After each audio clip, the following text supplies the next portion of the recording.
Perséfone y Deméter se encontraban en un campo, recogiendo flores.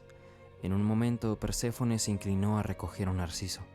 Justo al arrancarlo, la tierra se abrió y de una grieta surgió Hades, quien la raptó para llevársela al inframundo. Deméter, al ver que su hija había desaparecido, comenzó a buscarla incansablemente por los confines de la tierra, desolada. Le pidió auxilio a Helios, la personificación del sol, quien le dijo que Perséfone había sido raptada por Hades. Deméter se dirigió a hablar con Zeus para pedir ayuda, amenazando con hacer la tierra infértil si no podía recuperar a su hija. Zeus accedió, siempre y cuando Perséfone no hubiera comido nada del inframundo. Hades, después de la presión de Zeus, liberó a Perséfone, pero se las arregló para que la diosa ingiriera una granada, por lo que su vínculo con el inframundo sería eterno.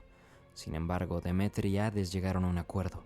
Perséfone pasaría 6 meses con su madre y el resto en el inframundo, haciendo que el tiempo que pasaba en el inframundo la tierra se secara, creando las estaciones del año.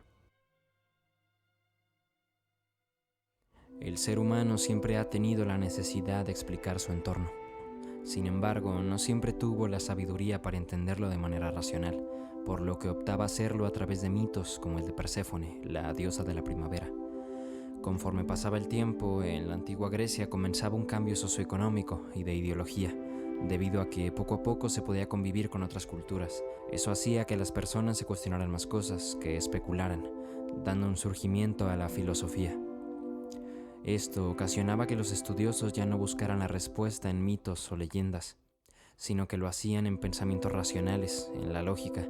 También puede verse con los conceptos del destino y la ley lógica, ya que el destino es incierto, cambiante, y no puede ser conocido.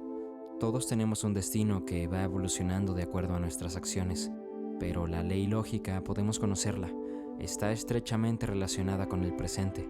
Si una persona se interesa muchísimo por la música, es lógico que termine tocando un instrumento o cantando.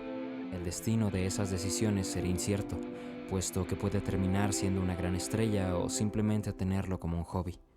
Los cuestionamientos que se hacían giraban en torno a una pregunta, el origen del cosmos. Siempre hemos querido saber qué hacemos aquí, de dónde venimos, y el ser humano de la antigüedad se hacía las mismas preguntas. Con los griegos apareció la idea de la naturaleza, y para explicar de qué estaba conformada surge el concepto de arché, que significa origen, el inicio del universo.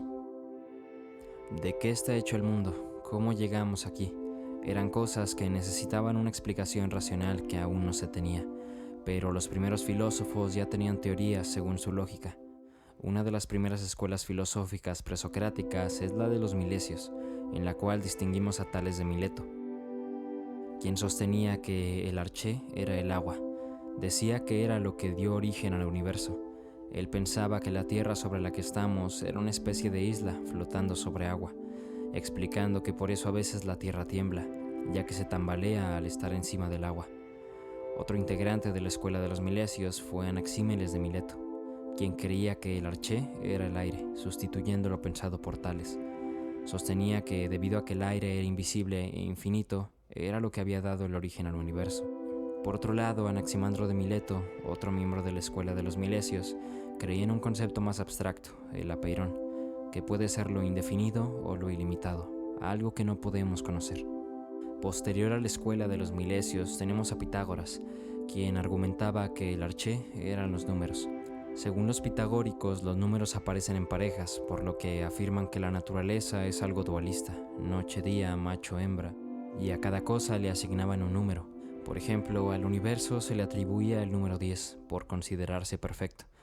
Por esa razón, el universo ha de estar formado por un sol y 9 planetas que lo rodean. Después tenemos a Parménides de Elea, que resume su pensamiento en la frase «lo que es, existe, lo que no es, no existe», con la cual cuestiona las definiciones abstractas o invisibles, como los valores o las emociones.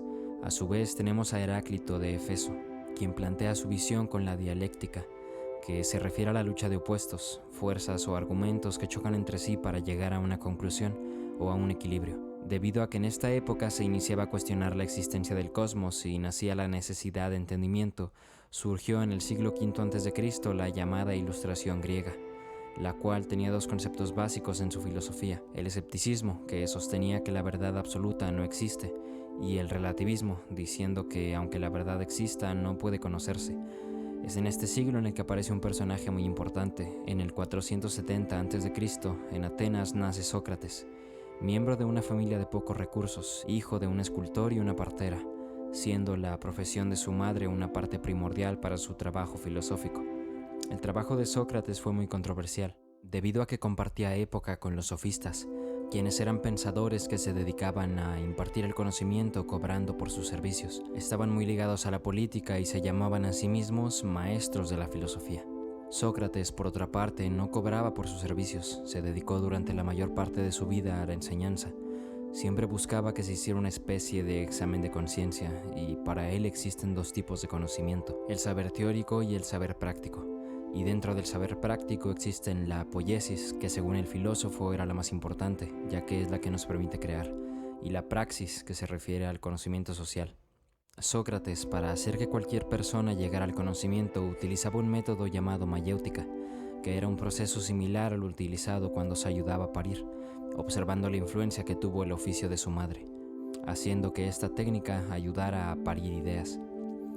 Comenzaba con una serie de preguntas que hacían confundir al interlocutor, llevándolo a la aceptación de su ignorancia. De aquí viene su famosa frase, solo sé que no sé nada. Y después de que el interlocutor acepte su ignorancia, lo llevaba a descubrir la verdad. La filosofía fue una parte esencial para el desarrollo del ser humano.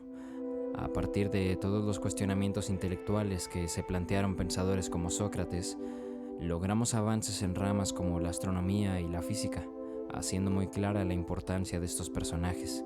Sin embargo, aún no tenemos la respuesta a la pregunta más importante. ¿Qué hacemos aquí? ¿Cuál es el sentido de la vida? Supongo que es algo que nunca podrá resolverse, o cada quien le dará su propio significado. ¿Quién sabe?